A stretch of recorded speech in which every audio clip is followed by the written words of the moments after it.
সবাই ভাবে বিটিএস এর পাগল ভক্ত শুধু মেয়েরাই হয়। হাজার হাজার মেয়ে তাদের জন্য কাঁদে, কনসার্টে গলা ফাটায়। কিন্তু আজ আমি আপনাদের এমন এক ছেলের গল্প শোনাবো, বিটিএস এর প্রতি যার ভালোবাসা আর পাগলামি দেখলে আপনার নিজের চোখের জন্য আপনি আটকে রাখতে পারবেন না। গল্পটি দক্ষিণ কোরিয়ার 17 বছর বয়সী এক কিশোর মিনহোকে নিয়ে। ব্লাড ক্যান্সারে আক্রান্ত মিনহো হাসপাতালের 4 দেওয়ালে শুয়ে মৃত্যুর প্রহর ছিল।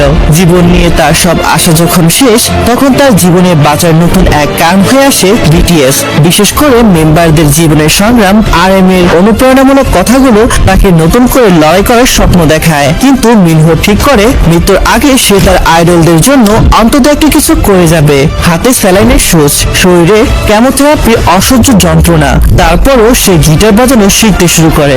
ডাক্তাররা বারণ করেছিল, গিটারের শক্ত তারে তার আঙ্গুল কেটে রক্ত বের হতো, কিন্তু ছেলেটার মুখে শুধু একটাই কথা ছিল, বিটিএস আমাকে শিখিয়েছে কিভাবে হার না মানতে হয়। আমি শেষ নিঃশ্বাস পর্যন্ত লড়বো। মৃত্যুর ঠিক কয়েকদিন আগে মিনহো তার ভাঙা গলায় আর রক্তাক্ত আঙ্গুলে বিটিএস এর একটি গান কভার করে এবং ভিডিও বানায়। ভিডিওর শেষে সে বলে, আমি হয়তো কালকে সূর্য দেখবো না, কিন্তু বিটিএস তোমাদের গান আমাকে আজ বাঁচার সাহস দিয়েছে। ছেলেরা হয়তো তোমাদের বিয়ের প্রস্তাব দেয় না, কিন্তু এই ছেলেটা তোমাদের জন্য হাসি মুখে মরতে পারে।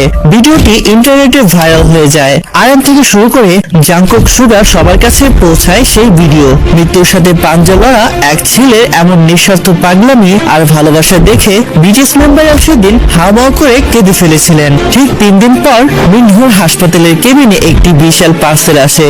সেখানে ছিল বিটিএস এর 7 জন মেম্বারের অটোগ্রাফ দেওয়া একটি স্পেশাল গিটার, একটি ভিডিও বার্তা। ভিডিওতে সুগা আর জাংকুক কাঁদতে কাঁদতে বলেছিল, মিনহো তুমি আমাদের চেয়ে অনেক বেশি শক্তিশালী, তুমি আমাদের আসল হিরো। তুমি যেখানেই থাকো আমরা চিরকাল তোমার জন্যই গাইবো। এর মাত্র 2 দিন পর বিটিএস এর দেওয়া সেই গিটার বুকে জড়িয়ে চিরতরে চোখ বুজে মিনহো। কিন্তু যাওয়ার আগে তার মুখে ছিল এক অদ্ভুত শান্তির হাসি।